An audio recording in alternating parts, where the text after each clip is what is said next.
totally booked. Rock and roll! Well, I think I'll leave you to your reading. Little Hand says it's time to rock and roll. Rock and roller! We are totally booked. Welcome to Booked on Rock, the podcast for those about to read and rock. Online at bookedonrock.com. You can find every episode of Booked on Rock there, along with links to your favorite listening platforms, exclusive videos, blogs, links to all of the social media sites, and the latest rock book releases. Our guest is Alex Anesiadis. He's the author of Heroes of the Metal Underground, the definitive guide to 1980s American independent metal bands. This is the only encyclopedic and definitive book on American indie metal. Heroes of the Metal Underground profiles over 1,100 American bands from every town and city in the United States who ever released a record. These bands borrowed a page from Punk's DIY handbook and did it all themselves.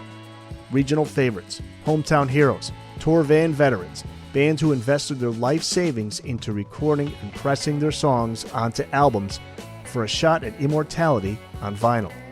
Alex is here to share some of what's inside the book, so let's get to it. Alex, welcome to the podcast. Hello, Eric. How are you? Thank you so much for the invitation, man. Oh, absolutely. And you might be a little tired where you are right now. If you want to explain to the listeners where you are and what time it is. Well, right now it's 2 a.m. in the morning in Greece. Oh, I've woken up at 6:50 a.m.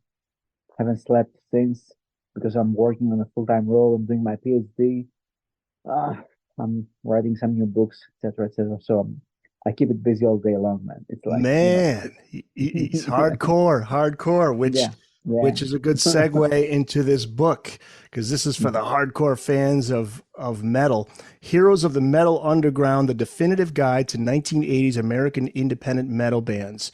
So tell me first off, before we get to the book, tell us about yourself, your background in music. What led you to writing this book? Well, I'm 42 years old. I was born in Greece. I have lived abroad for about 10 years. I lived in London, in Manchester, UK, United Kingdom, and in Italy, in Siena.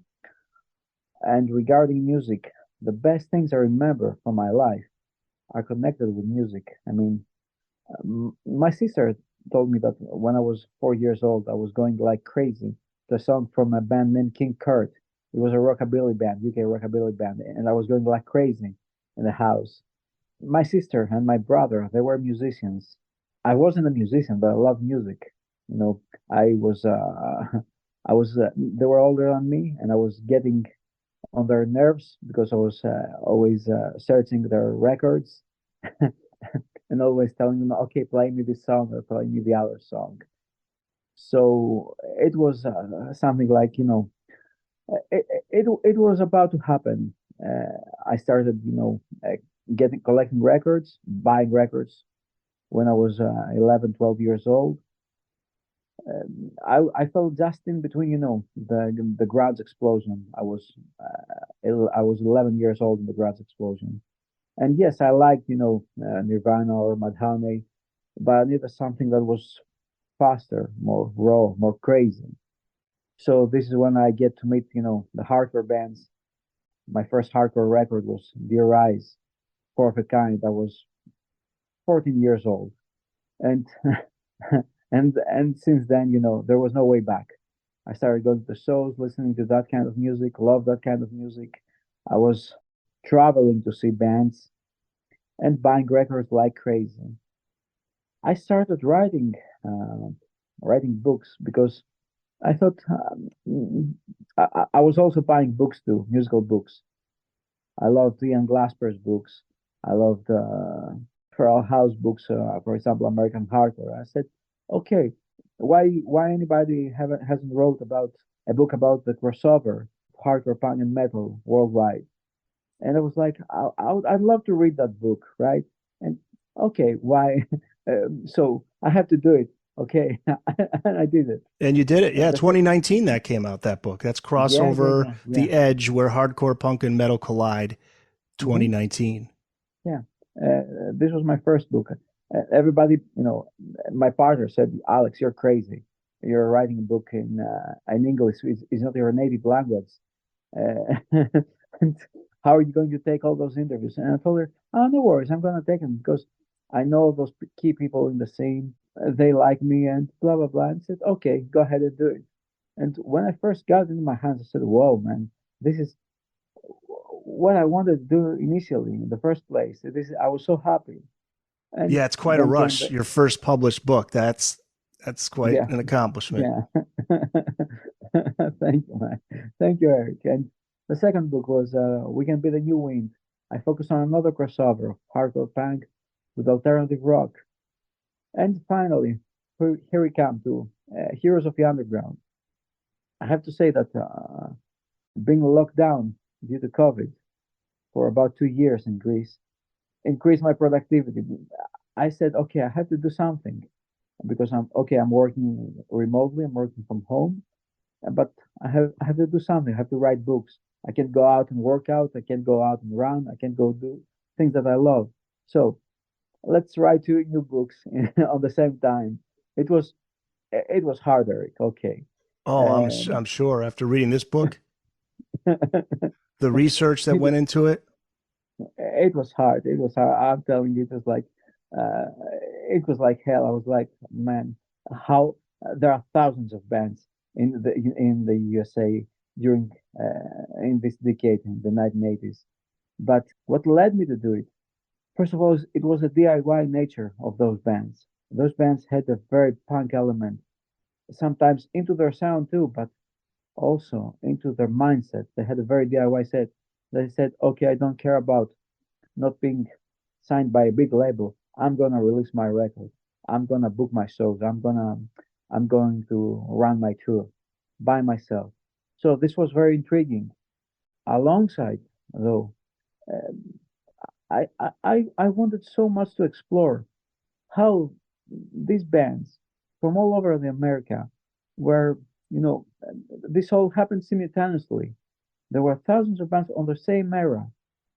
There were bands that they were feeding feeding the mainstream from the underground. They had a sense of authenticity, a sense of something very genuine into their sound, into their attitudes. And I had to say, Eric, that I've asked about 160 musicians for an interview. They didn't know me initially. Each and every one of them were so humble and so nice. And I was like, man, these cats are cool, man. Yeah, These guys are really cool. grateful for it. Well, how did you track all of these musicians down? How did the process, actually, before you get to that, how long did this book take from start to finish? It was 2.5 years, Yeah, seven okay. out of 7 Yeah, because every there's day. over 1,100 bands, American bands. So you could have, like you said in the introduction or the preface, I think it was, you could have gone beyond the US. If you did that, it would have been, It won't be chaos. you would never Yeah, end. no, no, Yeah. no. So Yeah. how did you connect with all of these guys? A lot of virtual during COVID, a lot of, I told those guys initially. I first of all I tracked them down from emails, from social media. I started searching, you know, relatives of them, and because some they don't have a social media presence. I told them, I want to speak with your brother or your father or whatever about his band in the 1980s, and they were so excited. There was a case with a band named Destroyer, Kenny Burke and Erica Burke. This is actually a very funny story.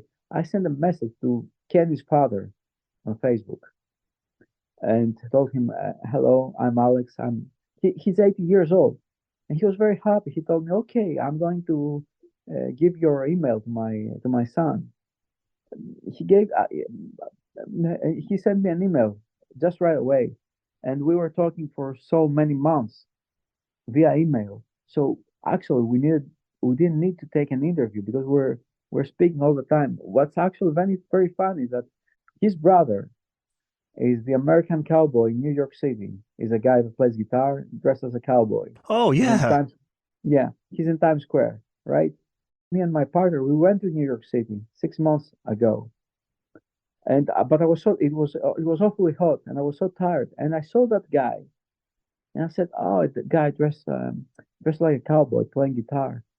And when we left and when we got back to the hotel, I said, Oh man, he was Kenny's brother, man. And that guy, the American Cowboy, posted the book in his Instagram, and he said, "I'm very happy." And I said, "Oh, I'm such a dummy, man. I didn't speak to you when you were just in front of me." It was like, Now, how did you find out about all of these bands? A lot of them you already knew about, or did it just kind of well, spread like snow, yeah. like a snowball getting bigger and bigger? People said, "Hey, you should check out that band," Hmm. because we're talking. These aren't bands that are on everybody's radar. These are bands that local, huge where they're from, but Hmm. not worldwide.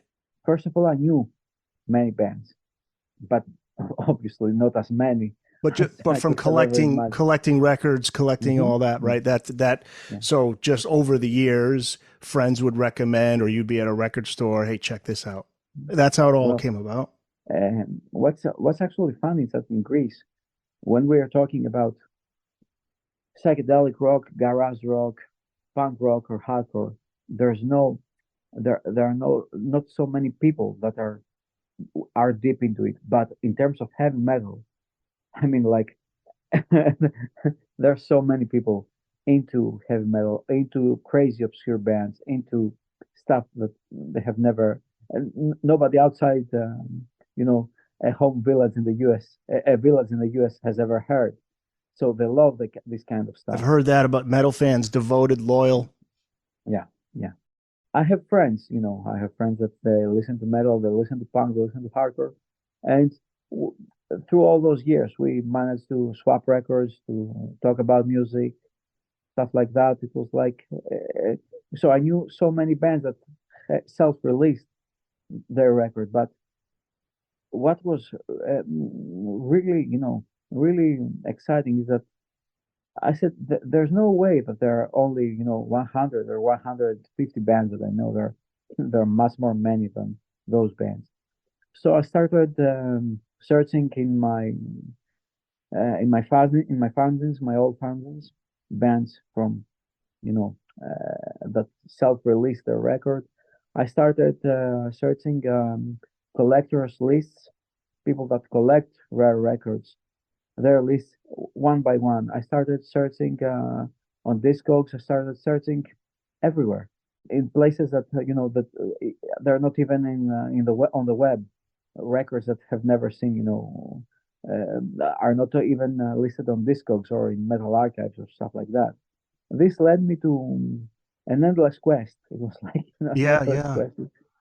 Now tell me about Yannis Scarpelos, right? Yeah. That's important to mention Yannis too, because Well, Giannis is a metalhead. metalhead. So like Uh, he's recommending as you read throughout this yeah, book, he comes in and says, "Hey, these are the albums you should yeah, check out. This is really good, and here's why." I thought that was cool. A nice added touch yeah. to it. Yeah, Giannis is a metalhead of this book, the true metalhead. He's 100% devoted to metal. He's a really nice guy. He's a very cool professor in the university. He likes all things metal. He loves metal. So yeah. So you break it Uh, down. You've got East Coast bands, West Coast mhm. bands, and then Central slash rest of the U.S.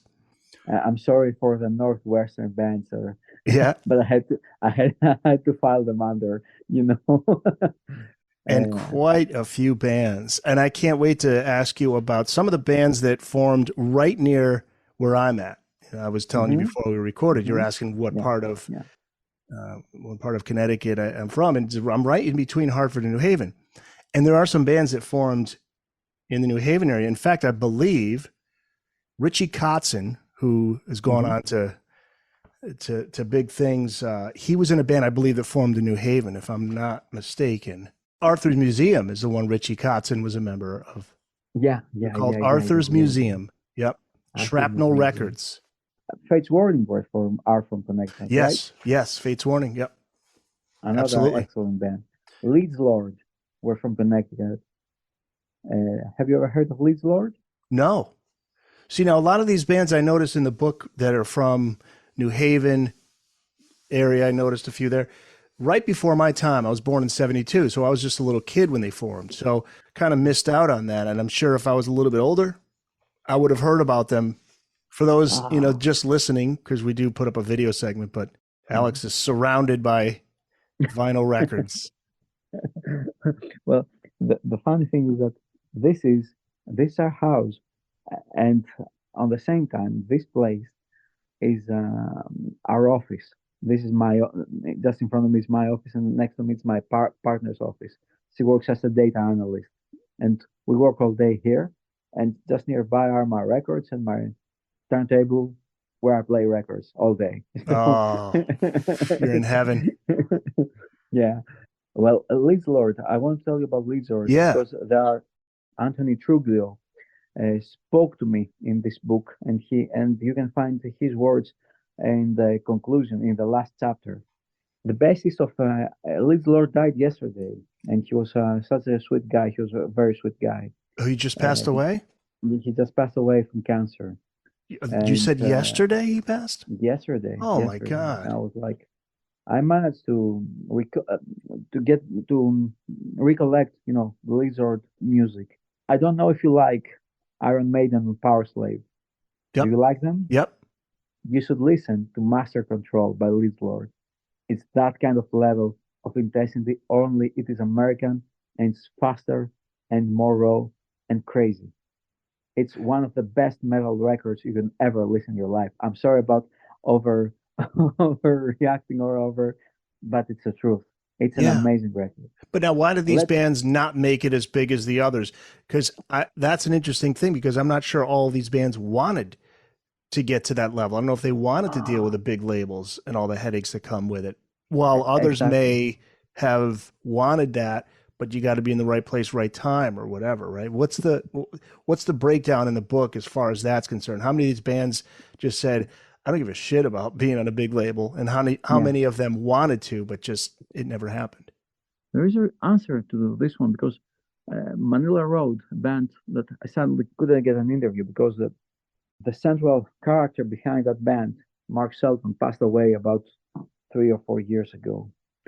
Manila Road were from Wichita, Kansas, and they did put all the records by themselves in the early 80s. They only got picked up by a French label called Black Dragon Records that released their records in Europe. But all their first pressings, the first records, were in their label. And he was so dedicated to this one. He didn't care about, big labels or getting. There were so many bands like that they didn't want to go, not to CBS or Sony or EMI, but even to, small metal labels like Metal Blade or Megaforce or labels like that. And I think that you can see it in the book that most of those bands are either in between heavy metal and hard rock, or heavy metal and power metal. There's no thrash metal. There's no glam metal, because those kind of bands, fell just right in between glam metal and thrash metal. Yeah, and if they were to sign to a big label, I'm sure they knew that these labels would tell them to dress differently, change the sound, so they'd be restricted creatively. They prefer just to stay where they are. How do are they able to make a living off of this, or do a lot of these guys, did they have regular jobs 9 to 5, and then at night they'd be playing the clubs and recording? Most of them had regular jobs. There are very few bands that made a living, and I think that they made it out late. For example, Siritango from San Francisco. They were a band since 1976, 77, but they didn't make a living when they were active in the 1980s.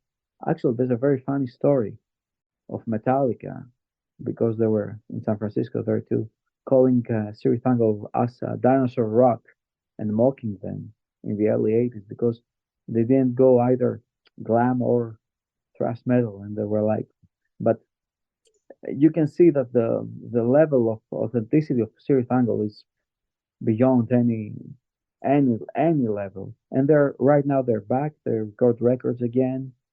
They go tour, but they had to make a living initially in order to do it again. By the way, Arthur's Museum, I want to just get this out real quick before we move on to some of the other bands, because Richie Kotzen, I think he was from Pennsylvania, if I'm not mistaken. Initially born, Reading, Pennsylvania. 19 years old. Arthur's Museum. Arthur's Museum, they formed out of, they're the New Haven band, I think, one of the New Haven bands. Formed out of New Haven. So he was there briefly. Richie Kotzen's this is from your book. It was guitarist Richie Kotzen's first band, and he entered the rock and roll world at the tender age of 15. The one thing I love too is band names. There's a theme. It's dark. It's aggression. It's got some kind of attitude to it. Like, for example, let's see, running through them. Let's see, Strange Flesh. Excalibur. Strange Flesh. You mentioned Strange Flesh. That guy, Graham Batting from Strange Flesh, he used to be a fantastic artist. I think that he is still a fantastic artist. He used to do flyers for heavy metal and hardcore punk shows in the East Coast. He did so many iconic flyers that not many people know about them. Wow. But he did them. And I think that I'm not 100% that he did DRI's artwork for one record. He was that good, and nobody ever mentions Graham Batting, but he's one of those guys. Right. And Strange Flesh are a good band too. The Booked on Rock podcast will be back after this. There was one band, actually there might have been a few of them. They named themselves after, influenced by Kiss. And one of them is a track off of Music from the Elder from Kiss, their most obscure album. And Odyssey was a song on that album. And one of the bands named themselves Odyssey. That's one of the East Coast bands, yeah. Now here's another one, and you tell me if you have some favorite band name origin stories. But the one that stood out to me, Murder Suite, and go back to them. Yeah. All right, this is page 48. Now this is great. This story behind how they come up with their name. This is, you were speaking with, let's see, who were you talking to for this? This is Lenny Spickle? Were you talking to, right? Guitarist and vocalist. They formed in Milford, Connecticut. Small town is right. You mentioned it here. We formed the winter of 1984 in the small town of Milford, Connecticut. So, he says, some might wonder how we got our name. Carl, by the way, Carl's the singer. Some might wonder how we got our name. Carl owned a small hotel. Don't remember too much about it, but I think you could rent the rooms by the hour. There was a small banquet room that we turned into our rehearsal studio, and that became our hub and home. We now needed a band name. One day, over what I'm sure was many beers, Carl told us a story about what was probably a hooker that was killed in one of the rooms. So, of course, instantly we all wanted to see the room. Carl took us to room number 17, the Murder Suite. I'm about 99% sure it was that moment that was the band name. So if you look at the cover of our record, there's a hotel key for room number 17. Oh, I love it. So we covered a lot of these East Coast bands, but what about West Coast? What are some of the bands that stand out to you from the West Coast? Ruffians, Ruffians. Amazing band. Yeah. Amazing band. Top people. Right now, Greg Berhorst, guitarist of Ruffians, he plays in a punk rock band with Manitoba from Dictators. Yeah. They play punk rock covers. Yeah. He's a very nice guy, too. Villain. Ruffians and Villain have a commonality. He was a vocalist. Carl Albert, who passed away from in the early 1990s, an amazing voice. He was also the vocalist for Vicious Rumors, the Los Angeles band. Siri Tango, of course, West Coast. You can't go wrong with Siri Tango. They are so unique. Brock as Helm, they're from San Francisco. They're really old, they're really, really weird, and they're really great. They have a very rough sounding metal style. It's one of those that can drive you nuts. It's so crazy. They have a very tiny, underproduced, and rough sounding record, but they're very clever. They write songs, that they're not your typical metal song. So now people that are listening to this, they may be interested in finding these artists. Are they more easily discovered now with the internet, or is it still hard to track this down? I mean, they're not on Spotify, they're not on maybe YouTube. Well, you can find many of them in YouTube. You can find some of them in Spotify, but you can still find many of them on YouTube. And luckily for us, there are labels like Heaven and Hell, like Eight Metal, like Cult Metal Classics, like No Remorse. These are labels that reissue all that stuff with bonus songs, with whatever you want. They're small labels, 150, 200, 200 copies each of their records, but it's still out there for a nice price for everybody interested to get it. Is there any similarity or differences between the bands on the East Coast and the West Coast, or the Central, or did they all kind of, just because they're all from the same area, do you notice that their influences, there's a thread that goes throughout each of these bands on specific coasts? Of course. Yeah. Well, the look, the sound. Well, Eric, I can safely say that the Detroit bands are unbelievably rough bands. Yeah. They have a very rough sound. They're not slicky. They're rough bands. East Coast bands in general, they have a very hardcore or punk influence into their sound. There are bands like Nightmare from New Hampshire, from Manchester, New Hampshire. That they're those guys, two of them, they played also with Gigi Allen, and yet they did play Gigi metal Allen. too. Yeah. So they were a very rough metal band. On the other hand, the West Coast bands sound more professional, more sleeky, more. They're not so rough sounding. Why do you think that is? Is it from it's just the environment that they're in, the bands I think that it's the environment. Los Angeles is totally different from San Francisco, and both of them are totally different to New York and Detroit. And I think that in the 1980s, there were something like the polar opposites in terms of living there. Even though Los Angeles was, the birthplace for all the gangs, it was still not as rough as it was New York or Detroit. Sure. You talk about winters in Detroit, winters in New York, rough, winters in LA. That's sunny skies, beautiful weather. Yeah, that can have an effect on Seattle. That's the thing with the grunge scene. Yeah, of course. This is the thing that saddens me in today's music, is that everything has been. You can hear to a band from Finland playing like a New York band or a Chicago band. Well, this shouldn't be the case. You're You so have right. your own character. That's because of the internet. Sound. Yeah, that's everything now. The world has become so much smaller. It's so true. It didn't came out of nothing that Chicago metal bands, have a very unique melodic sound. Bands like Hammer-On, bands like Paradox, bands like Decoy Paris, they have a very melodic sound that sounds like the wind of Chicago. They sound like that. You can spot it. Right. You can feel it. You can hear it. They're not as rough as New York. They're not as sleeky as a Los Angeles band, or fancy, or posh like a Los Angeles band. But they have their own sound. The greatest moments in rock and roll from 1950s to 1990s was the fact that each city, each scene had a specific sound. You knew what you're going to get beforehand when you bought a record, and you say, "Oh, this band is from Seattle, so I expect this band to be moody. Oh, this band is from Texas. I expect this band to be crazy." Yeah. What about on stage, these bands? Performance art?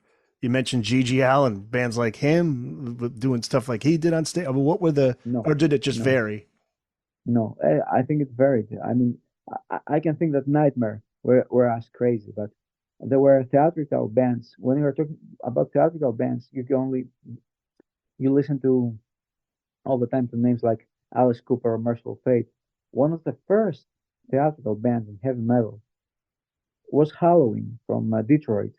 They're in your book? So, yeah, one of the first and the best theatrical metal bands.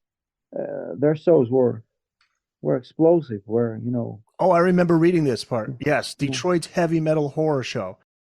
Exactly. And then you had bands like Medieval Steel from Nashville. Oh, yeah. Nashville. First band. They're the first band on that chapter on the central/rest of the U.S.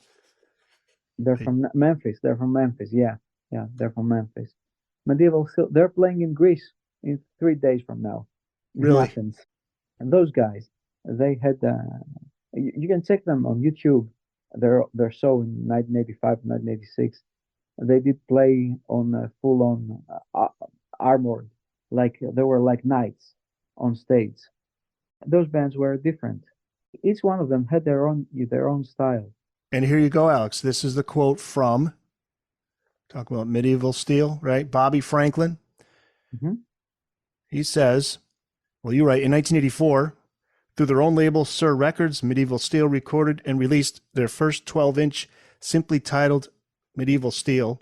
Bobby mentions, quote, the reason we released it on our own was that we didn't want to be told what to put on the record or when to release it. We wanted complete control. There you go. That's it right there. Yeah. Complete control.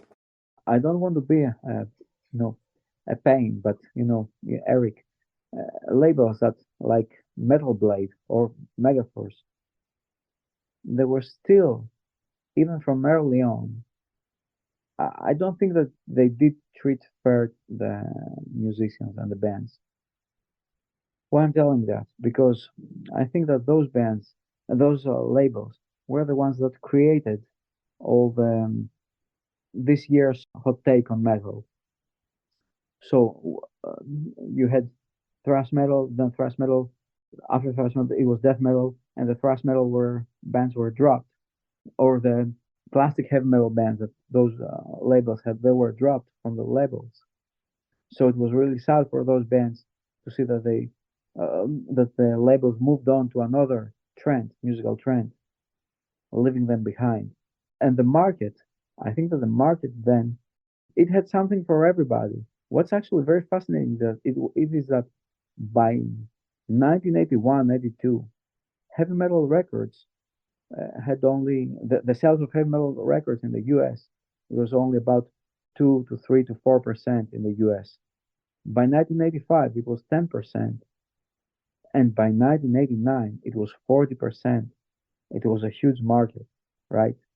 So you didn't need to drop any band. You shouldn't be greedy, finding the next Metallica or the next Megadeth or the next Anthrax or the next Slayer or the next whatever. And then if you don't find them, you drop those bands. It wasn't cool enough. It wasn't cool at all. Yeah, and speaking of Slayer, that's the thing too. There's some bands, there's Slayers in this book, but not the Slayer that most may think, right? Slayer from San Antonio, short-lived band from Phoenix, Arizona. This is Giannis writing on Slayer. Cut to the chase, and then he writes, Slayer's only release, 1982's Dangerous Appetite LP, remains both a major rarity as well as an item that only few hardcore metalheads are aware of. Musically, it is pretty good hard rock / metal. Not a classic, but always enjoyable. The funny thing is that, Eric, there's another one, Slayer, from San Antonio, Texas. Those guys were called Slayer, and they had to change their name to SA Slayer, San Antonio Slayer. And they did play a show in Texas with Slayer from Los Angeles. And there's a t-shirt of this show with Slayer and San Antonio Slayer. And I have a picture of Tom Araya wearing that t-shirt. Slayer and San Antonio Wow. Slayer. Yeah. Let me just kind of piggyback off of that, because there's a part in the end of the book that caught my attention. I want to ask you about. List of the best privately released records in the United States from 1980 to 1989. So there was a band called White Lion, not the White Lion with Mike Tramp and Vito Bratta. Yeah, who was White Lion? And this is an LP called One of a Kind, 1984. And this was on YouTube, and it kicks ass. It sounds great. Tell me about who's White Lion? Where are they from? They were an East Coast band. They were an East Coast. I couldn't get them I couldn't find them to get them an interview. There are about 1,000 bands in the final chapter, in the chapter that says "Never Forget the Warriors" chapter. There are all the bands that I found and reviewed by myself that I couldn't find them or get them an interview. So in that final chapter, you can find all those bands, and there are so many great bands in that chapter.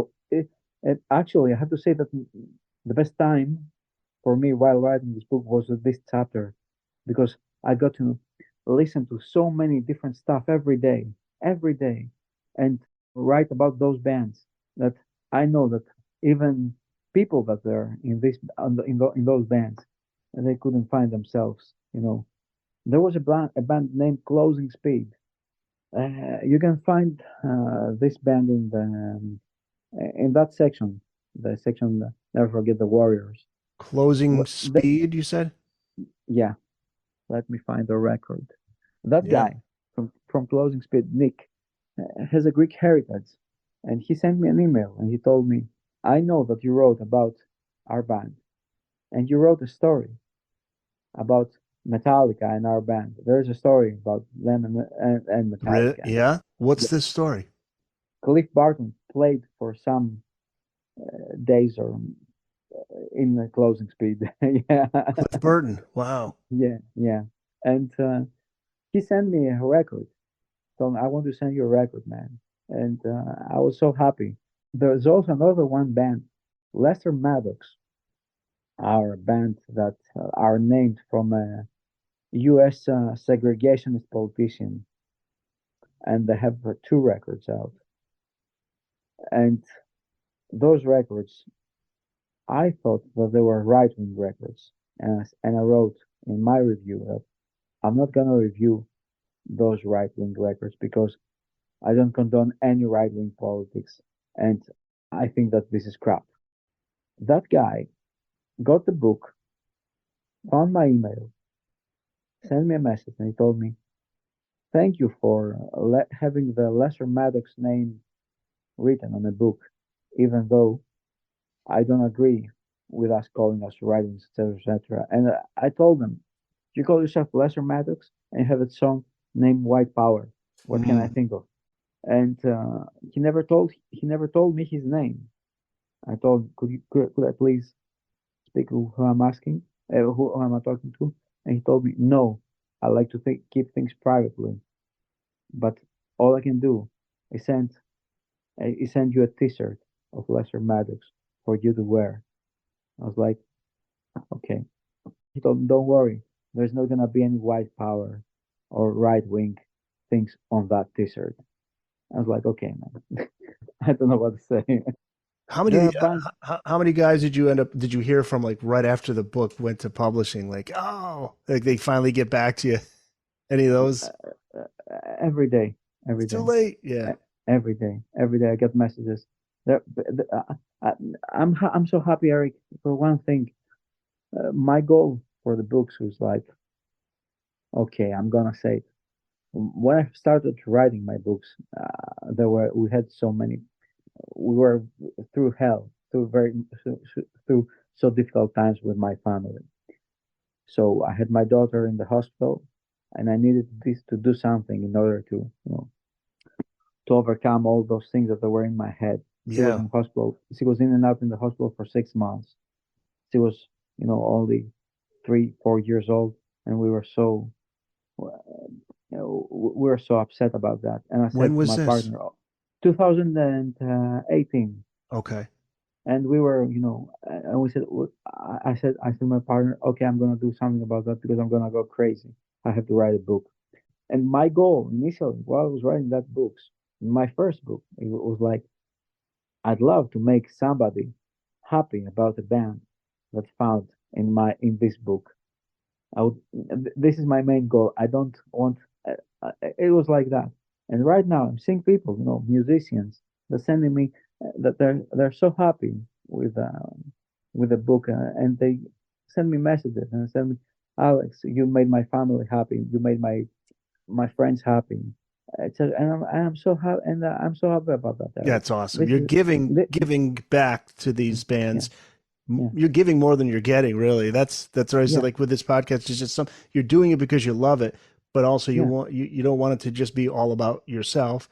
No, You want to help it's not about me, someone Eric. else. No, no, Yeah, it's not about yeah. me. You've made a And lot of friends through this process. A lot of these guys are sorry, now I'm sure you consider a lot of these guys friends yeah, now. yeah, You stay in yeah, touch yeah, regularly yeah. with a lot of these. Well, we went to New York with my partner, and I got to meet Paris from Chromags and Freddie Alva. And I never post on my social media where am I at the moment. And I did upload some pictures from New York about 1 week after we got back home. And I got messages. You were in New York and you didn't tell anything, man. Ah, I was you could like, you could have met so many of those guys you wouldn't have gotten out. and I said, oh shit, I didn't tell him and him and him. Oh, All those East Coast bands in the book, right? Yes. yeah, but I told them, okay, I promise I'll be back next year in New York. No worries. Cool. So yeah, Hey, speaking of New York, you do have one band in here. I'm curious as to the yeah, decision that went into it. Twisted Sister is in this book, and this is the Twisted Sister that we yeah, know because they were exactly. underground. They were DIY. Yeah, They were yeah, right near where I am, or upstate New York. They were huge at some of the clubs around there, and then of course they did sign to a major label. But you do have here the seven their inch. first. I'll Yeah, never grow up now, the B-side Under the Blade, which hmm, ended up on one of their yeah, albums. Yeah, so what went into you deciding to include this in the book? because they self-released it. Yep. It was their first. It was their first and release, and it was self-released. It was prior to.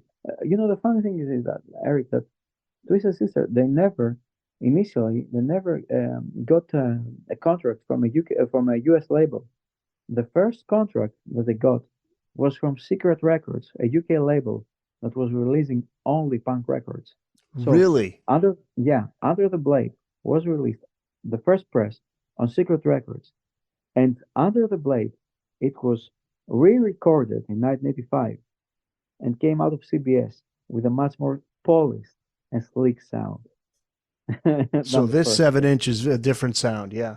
Oh wow. Yeah, Wow. You know, yeah, there was a club that I used to hear about because the radio station I worked at was up near upstate New York.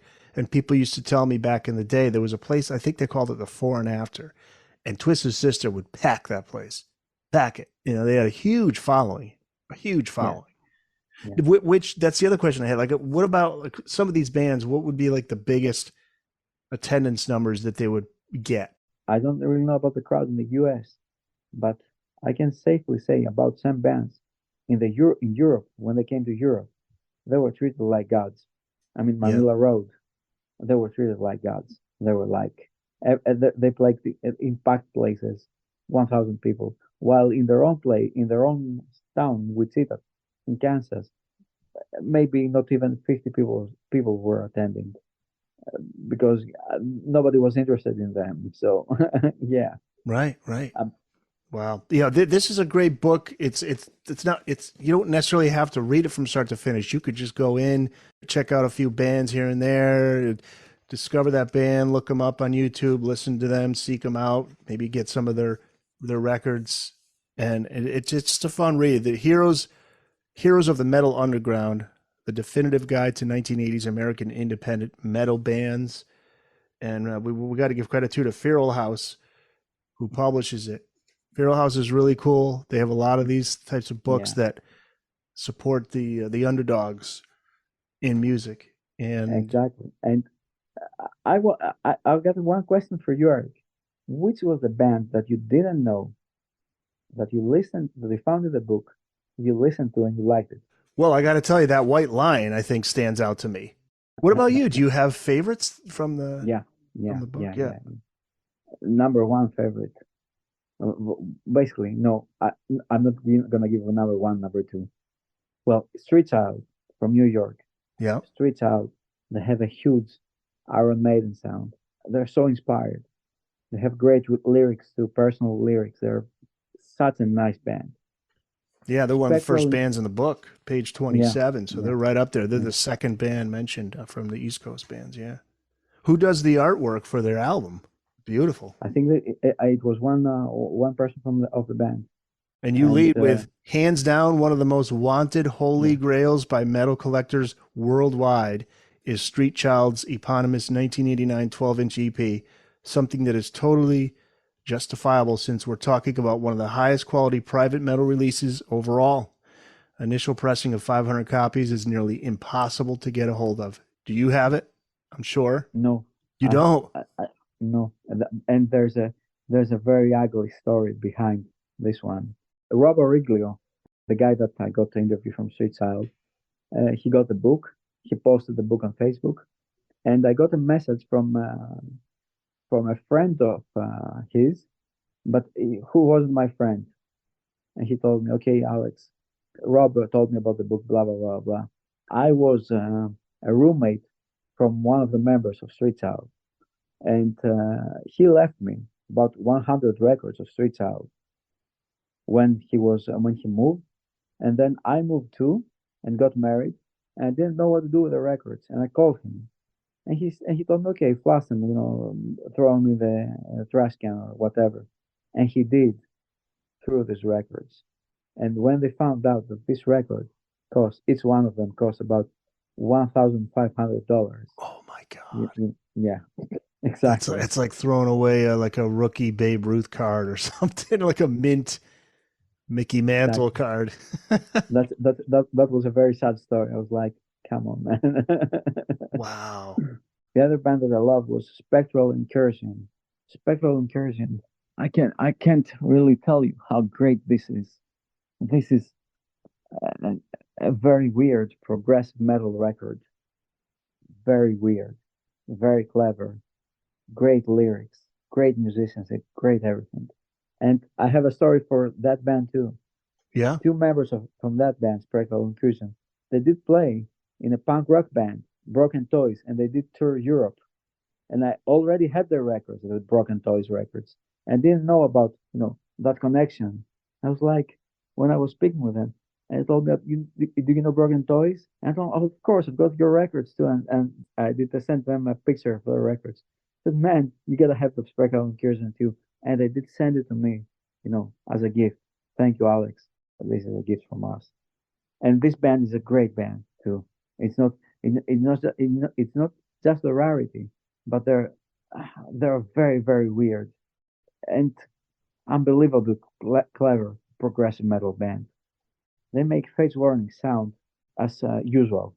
They're out of this place. They're crazy. Other bands, I love Broken Helm too. Broken Helm are, yeah, definitely a band that needed more notice. They have quite a following in Europe, They though. do. So Still together? yeah, they're still together, but they're really old too. I think they're 70 years old or something like that, or Yeah. even more. There's so many. Actually, there's so many bands. Hammerwitz, man, they have enormous power. Hammerwitz sound like they're blend Judas Priest and Iron Maiden and turn it up to 78 RPM. A record of 33 RPM, 78 RPM. And you're halfway there to Hammerwitz. And people could Uh, get they could go to feralhouse.com. It's probably the best yeah. place to go to get the book. You'll see it there.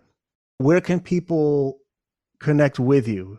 Well, I have both Facebook and Instagram, but I keep it in terms of Instagram. I don't post stuff. I know it's bad, but my current role is that I'm working as a social media manager for Greece's top TV show, and it's a very demanding work. Oh, And really? Interesting. yeah, Okay. yeah, and I don't want. I'm not so happy with social media overall. It's like, It's a necessary uh, thing, but yeah, it's like you have to do it. It's not like yeah. you can't really choose anymore because it's the way to get the word Uh, out about a I, product. I have to be completely honest about that, Eric. If it wasn't for all the great people, the music, I would have dropped every social media of mine Yeah. because if you add me too on Facebook, if you see what I'm writing now, I'm posting. I've told it about 5 or 6 years ago. I told everybody, okay, guys, I'm going to post only positive things and only about music, just because there's enough negativity out there, there's enough chaos out there, and I don't want to be a part of that.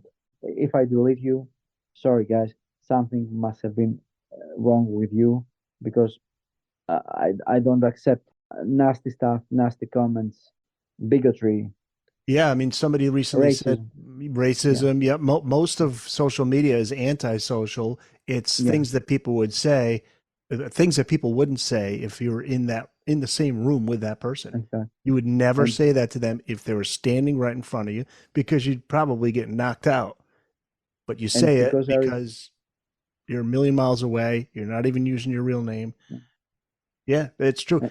I wouldn't have, if it's not for this podcast, I would not bother with Facebook, Twitter, Instagram, and TikTok. I do all of them because, you know, the worst thing is, just like with your book, you probably would say the same as me. Hey, if somebody looks at the book, reads it, and says, not for me, that's fine. At least they got a chance to read it. But if nobody even knew it existed, that's the problem. So you want to let people know about it. You want to at least give them the opportunity to read it or listen to the podcast. Yeah, that's the only reason I do it. Personal stuff, forget it. Yeah, but Eric, I mean, you know, because I'm sounding like the comment moderator too in my role. You know, I read all kinds of stuff every day, and like I say, okay, it's totally beyond me. The fact that people have become so vile and nasty is like, it's something like, you know, turns me off. Yep. And this is what I'm telling to everybody. I mean, be kind, be gentle, because this is the new punk, is to be kind and gentle. When everybody's becoming gentle and kind, I'm gonna be rude, man. So don't worry. Yeah. No, if anything negative pops up on, when I put stuff up on YouTube, it's rare, but if something's really negative, like in a personal way, delete, remove. Yeah. No place for that. Yeah, Alex, this was great, man. Thanks so much for being on, and thanks for staying up so late. It's about Thank you so much. Thank you so much, Eric. I'm 3 a night a.m. owl. where you are. You're a night owl. No worries. I'm a night owl. So to conclude, Eric, check Liz Lord, man. Check Liz Lord from Connect. Check Master Control. Yep, I will. I sure will. Check it out, man. It's gonna blow your brains. It's like if Iron Maiden recorded their Painkiller, this would be the record. I just wish and I just hope that somebody would pull out a book on the U.S. metal compilations of 1980s, and somebody would pull out the South America private release records, and somebody that will pull out Australia, or somebody that will, right, you know, because I'm not gonna do it, guys, again. No. It's time well worth spent, but it's a lot of time. Yeah. You should be proud of this. And you know what I want to also mention, because you have 3 books that we should just, again, let's plug those too. You have, along with the new book, Heroes of the Metal Underground, there's We Can Be the New Wind, which came out early 2022, which is the interaction of punk, hardcore punk, power pop, and neo garage with alternative rock in the 1980s. And then the other is Cross Over the Edge, where hardcore punk and metal collide. And people can find those on Amazon if they want. Yeah. Pretty much wherever you buy books. Sadly, Cross Over the Edge has been sold out for quite a while. I'm right now working on it to release a second edition, but I just told the publisher that, please, man, give me some time. I have so many things to do. You'll have to wait, because I have to finish my PhD. I have a full-time role. I'm a parent, and my partner is leaving every from Sunday to Tuesday. She's in London. I'm alone with my Yeah, that's and I'm gonna drop that guy. Yeah. Don't put too much pressure on you, man. Yeah, and family always comes first. That's for sure. But you know, it's that kind of pressure that is, you know, very, very satisfying pressure. I mean, you know, I'm so happy about all this. I'm not anxious or, you know, getting neurotic or whatever. I'm happy that I'm able to do those things, and I'm happy that when my daughter grows older, she's gonna say, okay, my dad was cool enough to write, you know, some books. That's it, baby. That's right. Alex Anesiadis, thank you, man. This is great to have you here. Thank you, Mr. Senich. I'm so happy for our interview.